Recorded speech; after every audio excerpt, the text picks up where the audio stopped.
मतलब अभी तक आपने कुछ मतलब कोई रिकॉर्ड ऐसा याद है कितने गाने गाए होंगे? तो फिर फैमिली आपकी उरी से है, जन्म मुंबई में कैसे? कि लड़कियां तो सबसे ज्यादा ब्लश करने लगी तो मेरे गाल बड़े गुलाबी होने लगे उस टाइम। नमस्कार, आप सभी का स्वागत है एक बार फिर से हमारे शो में रील और रियल विशाल। हमारे साथ जो है हमारे शहर का एक ऐसा टैलेंट जो कहीं ना कहीं छुपा हुआ है। आज हम उनसे उनकी लाइफ से जुड़े हुए, उनके करियर से जुड़े हुए, जो उनका म्यूजिक है और बाकी जो उनका गाने वगैरह का जो भी उन सारी चीजों से जुड़े हुए जो सवाल है उनसे हम पूछेंगे, उनके जवाब जानेंगे। तो स्वागत सबसे पहले हमारे शो में आपका। और पूरा नाम इनका है अभयराज दीक्षित जी। तो अभयराज जी, आप वैसे कहाँ के निवासी हैं? मूल रूप से कहाँ रहते हैं आप? वैसे अभी मतलब करंट में या फिर पहले से? नहीं, मतलब कहाँ रह रहे हैं, मतलब कहाँ, बचपन कहाँ बीता आपका? बचपन वैसे मुंबई में बीता हमारा। बचपन मुंबई में बीता आपका। जन्म कहाँ हुआ है? मुंबई में। मुंबई में जन्म हुआ है आपका। तो फिर फैमिली आपकी उरी से है?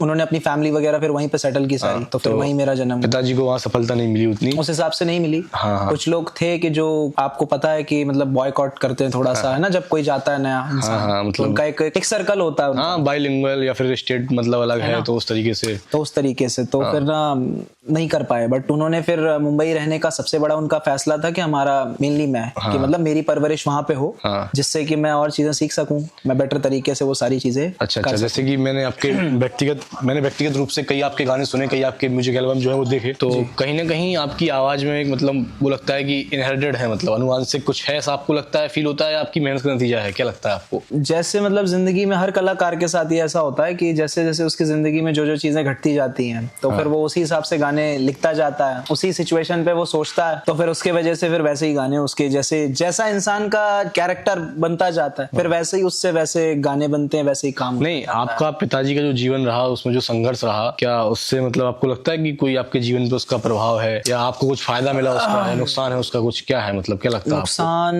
नहीं, नुकसान तो वैसे कोई खास नहीं है, लेकिन हाँ एक चीज है कि थोड़ी सी मतलब कि मेरे डैडी को हमेशा डर रहता है कि मतलब जैसे कि पता नहीं क्या होगा इसके फ्यूचर का, आगे कैसे करेगा, किस तरीके से करेगा, क्योंकि लोग इतने हैं इस तरीके के। आज की जनरेशन तो और भी चेंज हो चुकी, तब का टाइम अलग था, अब तो बहुत ही अलग है। सोशल मीडिया आ गया, इतनी सारी चीजें हो गई हैं, कंपटीशन बहुत ज्यादा बढ़ चुका है। तो हर गली गली में आप देख रहे हो कोई ना कोई रैपर है, कोई ना कोई आर्टिस्ट है, बिल्कुल। हर जगह कहीं ना कहीं। तो एक अपने आप का एक औधा मनवाना कि नहीं मैं भी इस दुनिया में एक कलाकारी के तौर पे एग्जिस्ट करता हूँ, ये बहुत टफ है चैलेंज आज के जमाने में। बिल्कुल टफ है। लेकिन ये है कि अगर लोगों को कहते हैं ना कि अगर ईमानदारी से अगर आप काम कर रहे हैं और अगर आपके अंदर पेशेंस है, तो आज नहीं तो कल या फिर 5 साल बाद, 10 साल बाद, लेकिन हमारा टैलेंट निकलता है, कहते हैं सामने आएगा, लोगों के टैलेंट सामने बिल्कुल आएगा। और जैसे कि आपने मेहनत कितने साल हो गए आपको लग रहा है कि हाँ मैंने 2017 से 18 से या 20 से, कब से आपने मतलब 100% सोच लिया था कि अब यही करना है, अब जीवन में इसी लाइन में आगे जाना है? एक छोटा सा किस्सा है। मैं ऑटोमोबाइल इंजीनियर बनना चाहता था। अच्छा। मैं गाड़ियां वगैरह ग्राफिक कंप्यूटर पे डिजाइन करता था खुद की। तो मैं ना कंपनीज को मेल करता था, लाइक बहुत सारे जैसे कंपनीज है गाड़ियों की, कार की, तो उनको मेल कर देता था। तो मेरा उसी चीज में ज्यादा रुझान था। अच्छा। तो फिर ना एक टाइम ऐसा हुआ कि हालांकि मेरी वॉइस भी अच्छी थी, गॉड गिफ्टेड था वो, थोड़ा सा एक होता है ना शौक में, बचपन में पापा मेरे थोड़ा बहुत कराते थे, तो उसी हिसाब से शौक था थोड़ा। अच्छा, बचपन में मतलब पिताजी ने कुछ मतलब हाँ हेल्प करी है, डांटते थे, चिल्लाते थे कि ऐसे गाओ नहीं, ऐसे ये सरगम ऐसे। ये तो बहुत सारी चीजें, ये तो बहुत नई चीज हमें जानने को मिली। मतलब मेरे गुरु वही रहे। कोई पेरेंट्स ऐसे भी हैं कि अपने बच्चों को जो है सिंगिंग या फिर ऐसी जो चीजें उनके लिए भी फोर्स करते हैं, एनहेंस करते हैं कि हाँ आप ये भी करिए इसके। अच्छा, मेरे डैडी को ऐसा इसलिए लगा क्योंकि मेरी आवाज जब उन्होंने फर्स्ट टाइम सुनी तो उन्हें लगा कि हाँ ये मतलब हमारा लड़का इस चीज में कुछ कर सकता है, मतलब इसका रिजल्ट निकाल सकता है, हाँ। पोटेंशियल है इसके अंदर। तो फिर पढ़ाई आपकी कहाँ तक हुई? पढ़ाई के मामले में तो मैं काफी ढीला रहा हूँ। मैंने 12th तक पढ़ाई की है। 12th के बाद फिर मन नहीं लगता था। मैं अपने एग्जाम में भी मतलब मेरा पेपर एकदम खाली जाता था, सब लोग परेशान थे, सारे लोग कि इसका क्या होगा, फेल ही होता था हर बार। मतलब गाने की डायरी पूरी भरी हुई, और मैं एग्जाम पेपर पे भी मैं गाने लिख के आ जाता था उस पे भी, जब मुझे कुछ नहीं आता था, तो उस पे भी बहुत मार पड़ती थी। कभी मतलब पिताजी को इससे एतराज नहीं हुआ कि अगर जैसे इसमें नहीं हुआ तो बैकअप तो होती है पढ़ाई, मतलब आज के टाइम वैसे पढ़ाई जरूरी है। मैं कहना चाहूंगा कि पढ़ाई सबको करनी चाहिए, लेकिन मेरे नहीं होता था मुझसे, मतलब मुझे गाने लिखने का धुन पड़ जाए कोई भी तो कहीं से, मतलब उसके अलावा कोई सीढ़ी ही नहीं रखी हमने, सारी सीढ़ियां तोड़ दी, चढ़ेंगे तो यही सीढ़ी चढ़ेंगे बस। जी, तो मुझे इसका शौक ऐसे हुआ फाइनल की मतलब मुझे बनना ही है। तो उसका सबसे बड़ा रीजन था कि मेरे स्कूल में एक कॉम्पिटिशन हुआ था। अच्छा। वहां से मैंने, वहां पे 2 स्कूल थे हमारे, उस स्कूल का नाम है LBS और दूसरा था सेंट पीटर। तो उन दोनों के बीच में कंपटीशन हुआ था, और वहां पे ये था कि वहां के सिंगर्स बहुत अच्छे थे। अच्छा। और मैं अकेला था, और मेरे स्कूल में ऐसा होता है कभी कभी कि नहीं होते वहां पे उस तरीके के गाने, नहीं है माहौल वैसा, अपब्रिंगिंग नहीं है बच्चों की। मैं अकेला एक वहां पे था उस तरीके का, शायद कह सकते हैं। तो मैं वहां पे चला गया, तो हमारे कंपटीशन हुआ, तो फिर हमने वहां पे फर्स्ट प्राइज जीता हमारे स्कूल वालों ने। जब वहां से मैंने फर्स्ट प्राइज जीता, जब लोगों ने जब खड़े होकर तालियां बजाई, मोटिवेशन का और वो फिर काम हाँ, करेगा। और लड़के लड़कियां, काफी लड़कियां तो सबसे ज्यादा ब्लश करने लगी, तो मेरे गाल बड़े गुलाबी होने लगे उस टाइम। ये वो आपको अच्छा लग गया? अच्छा लग गया, स्टार्टअप का पानी मीठा लग गया। तो फिर उसके बाद उस मिठास चढ़ गई। हाँ, फिर तब से आज तक फिर रुके नहीं। नहीं तो कितना समय हो गया जैसे लगभग? तकरीबन 9 साल हो गए 9 साल करते। हाँ, तो 9 साल में मतलब अभी तक आपने कुछ मतलब कोई रिकॉर्ड ऐसा याद है कितने गाने गाए होंगे? काफी सारे हैं जो फंसे हुए हैं, अनरिलीज्ड हैं, लेकिन जो रिलीज सॉन्ग है वो तकरीबन होंगे 25 गाने। 25 गाने आपके जो रिलीज हैं, तो 25 गाने आपके जो रिलीज हैं उनमें से कोई फेवरेट सॉन्ग आपका जो बहुत अच्छा लगता हो आपको पर्सनली, कि हाँ मैंने ये आज बवाल चीज लिख दी, मतलब एकदम मजा आ गया, वो वाली बात? वैसे तो फिर अगर देखा जाए गाने तो काफी होते हैं, लेकिन एक जो मेरे दिल से काफी जुड़ा हुआ है, जो मैंने अपने मतलब खुद को सोच के लिखा था, वो मेरा गाना दर्द, वो मेरा पर्सनली फेवरेट है। मैं अपनी गाड़ी में भी जाता हूँ, मैंने दर्द गाना सुना है, मतलब मैंने पर्सनली सुना है जी, और गाड़ी में ये गाना मतलब वास्तव में सुनने में मजा आता है ना? तो ये गाना आपने शूट कहाँ किया था, ऑडियंस को बताइए। स्पेशली ये गाना हमने उरई में ही शूट किया था, शूट हुआ है गाना ये, और बहुत अच्छे से सबने सपोर्ट किया था। क्या व्यूज हो गए हैं इसमें, इस गाने में? इस पे तकरीबन 1.5 लाख के करीब होने वाले, 1.5 लाख व्यूज और हैं स्ट्रीमिंग प्लेटफॉर्म पे तकरीबन 6-6.5 लाख। 6-6.5 लाख, तो तब भी काफी अपना अचीवमेंट है कि खुद का कंपोज किया। और अभी इसी साल ही किया, अभी हमने मतलब जुलाई में ही रिलीज हुआ। जुलाई में हुआ, हाँ, तो हो सकता है आने वाले टाइम में कोई रील वायरल हो जाए, है ना? बिल्कुल, हाँ। जैसे कच्चा बादाम चल गया तो ये भी चल जाए। एक गाना था जो सोने माहिया वे, इसका नाम था, वो हमने रिलीज किया था। वो गाना बहुत ज्यादा चला, उस पे 3,74,000 रील्स बन चुके हैं अब तक। अच्छा। और स्ट्रीमिंग प्लेटफॉर्म पे टोटल उसने अभी तक 5 मिलियन स्ट्रीम कंप्लीट कर लिए हैं। 5 मिलियन, हाँ। और यूट्यूब पे भी तकरीबन 3 लाख व्यूज कंप्लीट कर। आपका जैसे बताया फेवरेट गाना दर्द है, आपने बताया। जी। तो ये दर्द क्या व्यक्तिगत जीवन का दर्द है या फिर कोई ऐसी कहानी है जो आपको दर्द देती रहती है? दर्द हाँ सबके जिंदगी में है, ये तो दर्द तो हर ऐसा इंसान है। जैसे कि आज कहीं ना कहीं मतलब आपने 15, 20, 25 गाने जो है रिलीज कर दिए हैं, है ना? कहीं ना कहीं सफलता की पहली सीढ़ी या दूसरी सीढ़ी पे आप हैं इस समय, मतलब स्टार्ट हो चुका है। जी। तो वो जो आपको मतलब जो लोग छोड़ के गए या जिन लोगों ने कभी आपको बुरा कहा, कभी ऐसा फील कराया कि तुम कुछ नहीं हो, बॉडी शेमिंग या जो भी चीजें हैं, मतलब मतलब जो एक ऑडियंस हमारी देख रही है कहीं ना कहीं, जो खुद को बॉडी को लेके या फिर पर्सनालिटी को लेके सोच लेती है कि यार हम तो कोई मतलब अस्तित्व नहीं है हमारा, एक तरीके से बुरा फील करते हैं उस चीज को लेके, तो उसके लिए आप क्या कहना चाहेंगे? आज की कैसा फील करते हैं आपकी जिन लोगों ने आपको बुरा कहा कभी, या नीचे दिखाया, या चीट किया, छोड़ दिया, आज मतलब कुछ उनके लिए गिला शिकवा रखते हैं या फिर कुछ नहीं? कुछ भी नहीं, मैं ये सोचता हूँ जहाँ रहो खुश रहो सब लोग। अच्छा, यही है। हाँ, तो कोई लव स्टोरी है इसके पीछे या फिर कोई? लव स्टोरी हाँ है, थोड़ी बहुत है। अच्छा ज्यादा मतलब ऐसी चीजें हुई है कि वो छोड़ के उसका जाना, और फिर दर्द मिलना, है ना? और फिर बहुत सारे ऐसा होता है ना, रैंडमली सबके साथ ही है कि वादे करते हैं लोग बहुत सारे कि ऐसा होगा, वैसा होगा, ये होगा, तो फिर जब वो टूट जाता है, एक्सपेक्टेशन जब टूटती है किसी भी चीज में। वर्बल प्रॉमिस जो है ना, वर्बल प्रॉमिस, वो ये मान लीजिए आपकी, जैसे हमने पानी है और रेत है, तो हमने रेत पे उंगली से कुछ लिख दिया तो पानी उसको मिटा गया। ऐसे ही वर्बल प्रॉमिस मतलब जो हम अपने मुंह से वादे करते हैं, वो समय का एक दौर आया और वो सारे मिटा गया। तो आपका जो सबसे पसंदीदा गाना है उसकी 4 लाइनें आपके जो ऑडियंस है उनको सुनाइए। बिल्कुल। मेरी चाहत को ना जाना, मैं था तेरा दीवाना, मैं तन्हा था महफिल में, तू था बैठा अनजाना, मेरे दिल का करार हो, सांसों का खुमार हो, जाना कैसे तुझे समझाए, हाय हाय हाय मेरी जान, तेरे बिन ना कटे कोई दिन तू ना आए, हाय हाय हाय ये दर्द जुदाई का दे के मुझे तू सताए, ऐ खुदा मुझे इस दर्द से दे रिहाई, मेरी चाहतों में मिली मुझे रुसवाई। अरे वाह, क्लैप करते हैं इसके लिए। और जो ऑडियंस भी यहाँ तक सुने इस गाने को, जरूर बताएं कैसा लगा आपको। एक बार जरूर कमेंट में बताएं, इस गाने के लिए कमेंट करें कैसा लगा आपको। ये गाना तो बिल्कुल वास्तव में मेरे दिल को भी छुआ था, जब भी सुनता हूँ मैं, काफी बार सुन चुका हूँ गाड़ी में भी, लेकिन आपसे लाइव सुन के तो जो मजा आया, मतलब वो मैं शब्दों में बता ही नहीं सकता। और बाकी जैसे घर में कौन कौन है फैमिली में? फैमिली में मेरे डैडी, मेरी मम्मी, मेरी सिस्टर और मैं। अच्छा, तो सिस्टर बड़ी है आपसे छोटी है? छोटी है। अच्छा, तो सिस्टर की रिस्पॉन्सिबिलिटी आप पे ही है। जी। तो फादर क्या मतलब अभी इस पोजीशन पे जहाँ आप खड़े हैं आज जी, तो सपोर्ट करते हैं, एनकरेज करते हैं? हाँ, या फिर थोड़ा सा सपोर्ट करते हैं, बट थोड़ी सी, जब बच्चा कहते हैं जब लड़का बाप बेटे का रिश्ता ऐसा होता है, जब लड़का जवान हो जाता है तो थोड़ी खटपट रहती है। अच्छा, तो उस तरीके का मतलब खट्टा मीठा चलता है। क्या खटपट है कि तुमने मतलब उतनी सफलता नहीं अभी आप हासिल कर पाई, या फिर तुम मक्कारी कर रहे हो, क्या मतलब क्या खटपट है, किस बात उनको को लेके? मेनली क्या है कि मेरा नेचर थोड़ा सा मतलब मैं फटाक से स्विंग हो जाता हूँ, मूडी टाइप का हूँ, अच्छा तो वो चीजें उन्हें नहीं पसंद है। अच्छा जैसे उन्हें लगता है कि मतलब कि ये मतलब अपने फैसले पे कभी कभी अटल नहीं होता है ना, कभी सोचता है कि ये कर लूं, कभी सोचता फिर ऐसे कर दूं, मतलब एक स्टेबल नहीं रहता। अपने डिसीजंस को लेके बहुत फ्लक्चुएशंस है मतलब आपके दिमाग में, उस तरीके का कि एक कॉन्फ्लिक्ट चलता है कि हार्ट कुछ और कह रहा है, माइंड कुछ और कह रहा है, पता नहीं कहाँ जाना है, वही चीज है। तो अभी मतलब इसके आगे क्या आपका रूट मैप है, मतलब कैसे आगे बढ़ना है? अभी तो मेरा फिलहाल में ये है कि मैं जिस जगह से बिलोंग करता हूँ, जहाँ से मेरे फादर की सारी डेस्टिनी अभी तक है सारी, मेरा मानना ये है कि मैं यहाँ पे जैसे लोग जाते हैं यहाँ से, मैंने देखा है कि लोगों की मेंटालिटी ऐसी है कि मुंबई जाएंगे तो कुछ होगा, है ना, मॉम डैड का अपने पैसा मांगते हैं, है ना, लेके जाते हैं बहुत से लड़के, कि फिर वहां पे नहीं होता है तो माँ बाप भी परेशान होते हैं, फिर बच्चों का नहीं होता है। मेरे घर पे भी कुछ लोगों का ऐसा एग्जाम्पल है। ये देख के तो मुझे ये लगता है कि मैं ये मतलब यहाँ पे मैं ऐसा काम करूँ कि लोगों को ये रियलाइज हो, यहाँ के आर्टिस्ट जो यहाँ के अच्छे कलाकार हैं जो काम करना चाहते हैं लेकिन जिन्हें ये नहीं पता कि कहाँ जाके करें, कैसे करें, स्टार्ट करें, है ना, कहाँ से शुरू करें। अच्छा तो मेरा मकसद है यहाँ पे काम करने का, इस तरीके का काम हो जो वहां पे होता है मुंबई में, जो लोग जाके सोचते हैं, जो ड्रीम्स देखते हैं कि वहां पे करेंगे, वो मैं चाह रहा हूँ वो मैं यहीं करके दूं लोगों को। बुंदेलखंड के अंदर अभी ऐसा लगता है कि वास्तव में इतनी कैपेबिलिटी है, यहाँ का जो टैलेंट है कि वो म्यूजिक इंडस्ट्री में या फिर एक्टिंग इंडस्ट्री में अपनी पहचान जो है एक अलग खड़ी कर सकता है, वास्तव में इतना बिल्कुल है, बिल्कुल है, क्योंकि मैं तो खुद यहीं से हूँ। तो फिर ये टैलेंट रुक कहाँ रहा है, मतलब कहाँ छन्नी कहाँ लगी हुई है, कहाँ रुक जाता है टैलेंट, ये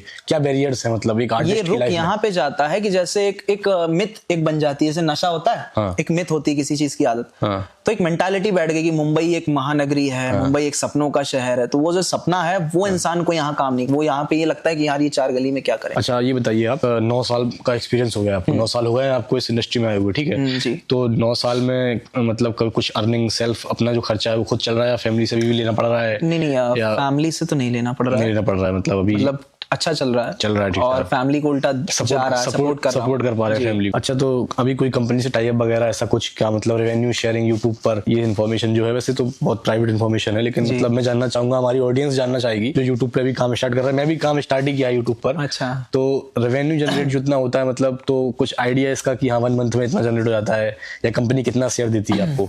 हमारा मतलब अभी तो फिलहाल मेरा बैड आई प्रोडक्शन के साथ एक एग्रीमेंट चल रहा है और उनके साथ ऐसा है, हमारा बहुत अच्छा रिलेशन है, घर जैसा है फिलहाल। तो अभी तो जब स्टार्ट हुआ था हमारा तब ऐसा हुआ था कि 50-50 काम होता था, कि मतलब आप 50% मेरा इन्वेस्टमेंट, 50% उनका इन्वेस्टमेंट। अब उसमें से जो प्रॉफिट बनता था तो जितना उन्होंने प्रमोशंस पे लगाया वो अपना निकाल लेंगे, फिर एग्रीमेंट के अकॉर्डिंग जब उसके बाद जो 50% और जब गाना चलता है प्रमोशन का एक्सपेंस निकाल के फिर जो बचता है उसमें से हमारा फिर होता है 50-50 होता है। अच्छा मेनली मेरे गानों की रॉयल्टीज भी आती है मुझे अलग से, क्योंकि मेरे गानों का लिरिसिस्ट भी मैं ही हूँ, कंपोजर भी मैं ही होता हूँ, और कभी कभी कुछ गानों का म्यूजिक प्रोड्यूसर भी मैं हूँ, तो उसके वजह से मुझे रॉयल्टीज भी उसकी आती है। अच्छा जैसे एक व्यक्तिगत में मतलब ऐसा कहना चाहूंगा कि जैसे कि जितना काम आप कर चुके हैं, मैंने पर्सनली व्यक्तिगत रूप से देखा हुआ है, कम से कम 300-400 गाने आपके पास जो है रखे हुए हैं जो आपको भी कहीं ना कहीं रिलीज करने हैं, मतलब कंपोज करने हैं, एडिट करने हैं। तो इतना काम करने के बाद भी आपको क्या लगता है क्या वजह है कि मतलब अभी तक आपका जो जन्म, आपकी जो कहीं ना कहीं आपके पिताजी जन्मभूमि है जहाँ से आप जुड़े हुए हैं उरई, तो यहाँ के लोग क्यों आपसे, मतलब बुंदेलखंड है तो यहाँ के लोग क्यों आपसे कनेक्ट नहीं है अभी तक, ऐसा क्यों लगता है आपको? कनेक्ट इसलिए भी नहीं है क्योंकि अभी तक मैंने यहाँ पे उस तरीके से भी टीम पूरी प्रॉपर अभी बनाई नहीं है। अच्छा। ना, और अभी हम ये ढूंढ रहे हैं कि यहाँ पे मतलब क्योंकि हर जगह में, स्टेट में हर कलाकार, हर किसी को इंटरेस्ट है, ये चीज है ही ऐसी, है ना, तो कोई अच्छा इन्वेस्टर, अच्छे म्यूजिक लेबल्स यहाँ के भी जो कुछ काम करना चाह रहे हैं, मतलब अब इंटरेस्टेड है कि हाँ अपने शहर में जो है कहीं ना कहीं आप अपने आप को एस्टैब्लिश करेंगे यहाँ पे। हाँ चलिए, कोई आपने लाइव शो वगैरह किया है आज तक? हाँ लाइव शो हमने काफी किए हैं, वैसे इंडिया से मतलब आउट ऑफ दुबई हो गया। मैं हूँ, मेरी ऑडियंस भी जो भी है, मतलब थोड़े बहुत जो भाई जुड़े हुए हैं उन्होंने लाइव शो देखे हैं कि सिंगर जो है स्टेज पर है और जनता जो है एकदम दीवानी हुई जा रही है, बिल्कुल एकदम। तो वो देख के क्या फैसिनेट होते हैं आपकी यहाँ कभी लाइफ में ऐसा हमें भी गाने का मौका मिलेगा, हमारा भी एक शो होगा और उसमें हम माइक पकड़ के लोगों के दिल जीतेंगे? वो तो बचपन से ही, अच्छा बचपन से रहा है, घर पे ऐसे माइक पड़ा रहता था, मैं सोफे के ऊपर खड़े हो गए यही फील करता है नीचे ऑडियंस है। अच्छा इस तरीके का मैनिफेस्टेशन एक तरह मैनिफेस्ट करता था। जब तक आप सपना नहीं देखेंगे तो फिर पूरा कैसे होगा? फिर वो धीरे धीरे फिर रियलिटी, कहते हैं ड्रीम कम्स ट्रू, उस तरीके से फिर धीरे धीरे शुरू हो गया। तो जो भी आपकी ऑडियंस है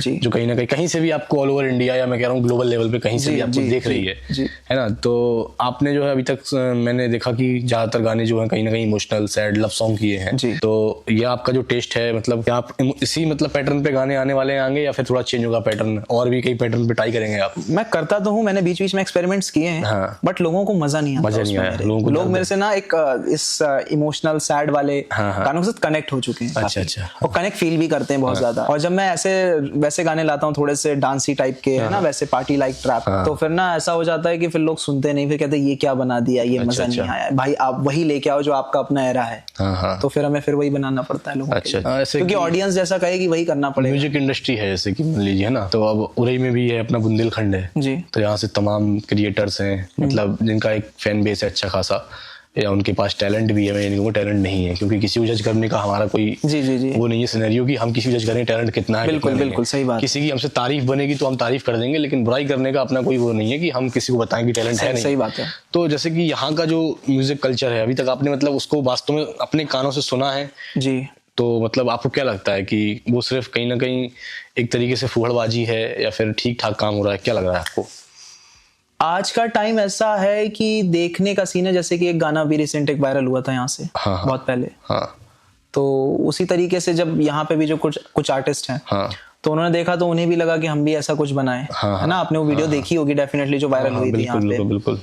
तो फिर ये चीजें देख के तो लोगों ने किया, अच्छा कर रहे हैं, वो मेहनत कर, लेकिन क्या है, मैंने आपसे वही बात कही कि यहाँ पे और जैसे कि अपना जो जिला है जालौन जिला है और बुंदेलखंड से हम लोग आते हैं, तो यहाँ का जो टैलेंट है कहीं ना कहीं अगर वो आपसे जुड़ना चाहे तो क्या आने वाले टाइम में आप उनको लॉन्च कर सकते हैं? मतलब कोई ऐसा शो रखना चाहते हो आप कि वहाँ आप मतलब जज कर लें कि हाँ ये हमारे काम का टैलेंट है? जो आपकी ये सॉन्ग लिस्ट है आपने बताई 300-400 गाने बने रखे हैं आपके, तो उनमें क्या आप किसी और को मौका देना चाहते हैं या फिर खुद ही आप चाहते हैं कि मैं उसमें मेन रोल रहूं? क्या है? नहीं, मैं मौका दूंगा। अच्छा, मौका देना चाहता हूँ। मैं चाहता हूँ कि सारे ही लोग, हर इंसान को मौका मिलना चाहिए काम करने का, हर आर्टिस्ट को।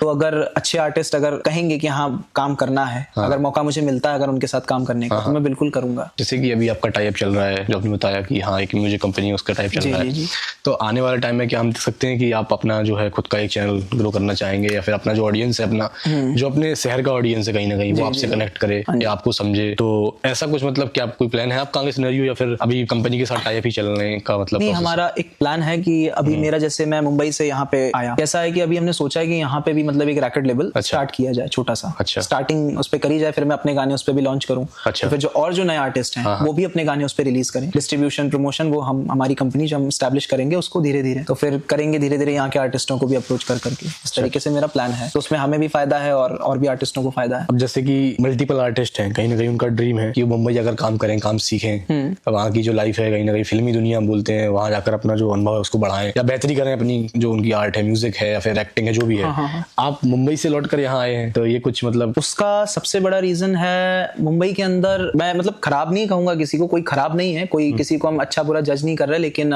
मुंबई के अंदर सबसे पहली चीज है कि हमारे यहाँ पे लोग कैसे काम करते हैं, थोड़ा सा भावना से जुड़ के, और कलाकार होता है इमोशनल है, ठीक है। और अगर उसके साथ अगर जब कोई दिमाग चलाने लगे, है ना, जब कहीं ऐसी चीज बिगड़ने लगे, तो फिर कहीं ना कहीं कलाकार थोड़ा सा रुष्ट हो जाता है उस चीज से। जैसे कि पहला एग्जांपल कि एक कंपनी में, उसका नाम नहीं लूंगा, हालांकि कुछ लोग अच्छे भी थे उसमें, कुछ लोग वैसे भी, तो उन्होंने जैसे एग्रीमेंट किया मेरे साथ, एग्रीमेंट करने के बाद 5 साल ना गाने किए ढंग से, ना चीजें करी, क्योंकि एटीट्यूड, एरोगेंस, क्योंकि उन्हें लगता था कि वो मुझे बना रहे हैं, लेकिन ऐसा नहीं होता। ऐसा इसलिए नहीं होता क्योंकि अगर कलाकार अपना एफर्ट नहीं देगा तो आपका रैकेट लेबल भी नहीं जाना, कहाँ जाएगा फिर, है ना, काम ही नहीं होगा तो फिर कैसे? तो उस वजह से फिर वहां से छोड़ने का सबसे बड़ा वहां पे पॉलिटिक्स, कि इसको अंदर करना है, इसको बाहर करना है, सर्कल। अच्छा, वहाँ कुछ ऐसा है कि मतलब कोई व्यक्तिगत की इस स्टेट का व्यक्ति है तो टैलेंटेड नहीं होगा, मतलब यूपी से है, बिहार से है, है ना, ऐसा थोड़ा बहुत ऐसा है वहाँ, थोड़ा बहुत लोगों की मेंटेलिटी है कि मतलब यूपी बिहार वाले हैं कि छोड़ो इनको। हाँ, मतलब थोड़ी बहुत है, लेकिन जो मतलब थोड़े से उनको ऐसा मतलब ऐसा है, मेन चीज बताऊं, हुलिये से देखते हैं, अच्छा, कला नहीं जज करते, वहाँ हुलिया देखा जाता है, अरे हाँ अच्छा दिख रहा है, हाँ इंग्लिश में बात कर रहा है, अरे भैया आप हिंदी में गाना गा रहे हो, हिंदी बना रहे हो, तो हिंदी में अगर बात कर ली तो गुनाह क्या कर दिया। अच्छा, इस तरीके, तो लैंग्वेज का भी वो रहता है। तो मेरे साथ भी हुआ कि जैसे मैं, मान लीजिए मेरे इंग्लिश में कम बोल रहा हूँ, तो मुझे बॉयकॉट करने की, लेकिन गाने तो हिंदी में बनाने हैं सारे, ऑडियंस बनाने, लेकिन ये चीज उन्हें नहीं समझ आती, तो मतलब कहीं ना कहीं वो जज करते हैं। तो मेरा छोड़ने का मुंबई से रीजन यही था कि कोई नहीं, अपनी जगह पे जाके करते हैं, अपनी चीजों पे करते हैं, क्योंकि मुझे पता है अगर लोग यहाँ पे अच्छे मिलेंगे और इसी तरह से काम, जैसे अभी रिसेंट हमने एक गाना आज ही ऊपर शूट हुआ हमारा, द प्लैनेट कैफे पे। अच्छा, सो बहुत ही मजा आया वहाँ पे शूट करके, और गाना बहुत जल्दी रिलीज होगा। क्या नाम है गाने का? गाने का नाम है शराब सहारा। है शराब सहारा। कब तक रिलीज होने वाला गाना ये गाना? तकरीबन हम कल परसों तक हम एक पोस्टर हम लॉन्च कर देंगे इसका। बिल्कुल। और फिर तो जैसे यहाँ पे हमने काम किया अभी ऊपर, तो बड़ा मजा आया, अच्छा लगा यहाँ पे काम कर, सबने बहुत सपोर्ट किया, सारे स्टाफ ने, सबने बहुत ही मतलब कोऑपरेट किया हम लोगों और एक नया आर्टिस्ट है अभी, जैसे आपने आर्टिस्टों की बात करी, तो यहीं का एक हमारा एक नया आर्टिस्ट है, उसका नाम है AVR। अच्छा। सो उसने भी इस गाने के अंदर 4 लाइनों का अच्छा एक बहुत प्यारा सा एक रैप किया है। अच्छा, रैप भी है इसमें? जी। तो लोग मतलब कह रहे थे कि भैया रैप नहीं होता आपके गानों पे, कुछ रैप भी लाओ थोड़ा सा। तो कहा चलो इस बार लोगों की इसमें भी ख्वाहिश पूरी कर दें। जो रैप किया है वो हम मतलब अपने लोकल का ही है? जी, लोकल यहीं से है। अच्छा अच्छा, चलिए बढ़िया है। तो आपके जितने भी आने वाले जितने भी आपके गाने हैं या म्यूजिक एल्बम्स हैं, उन सारे के लिए सबसे पहले तो आपको मैं एडवांस में बधाई देता हूँ। धन्यवाद। और उम्मीद करता हूँ कि आप अपने क्षेत्र में अपनी छवि को एक अच्छे स्तर तक पहुंचाएं और आपकी आवाज जो है लोगों तक पहुंचे। जी। आपका जो एक फैन बेस है क्रिएट हो यहाँ पे, और आप मैं आशा करता हूँ कि बहुत सफल हो जीवन में। और सबसे आखिरी में आपको धन्यवाद करना चाहूंगा कि आपने अपना कीमती समय जो मुझे जी, आपने भी बहुत अपना कीमती समय दिया, उसके लिए धन्यवाद।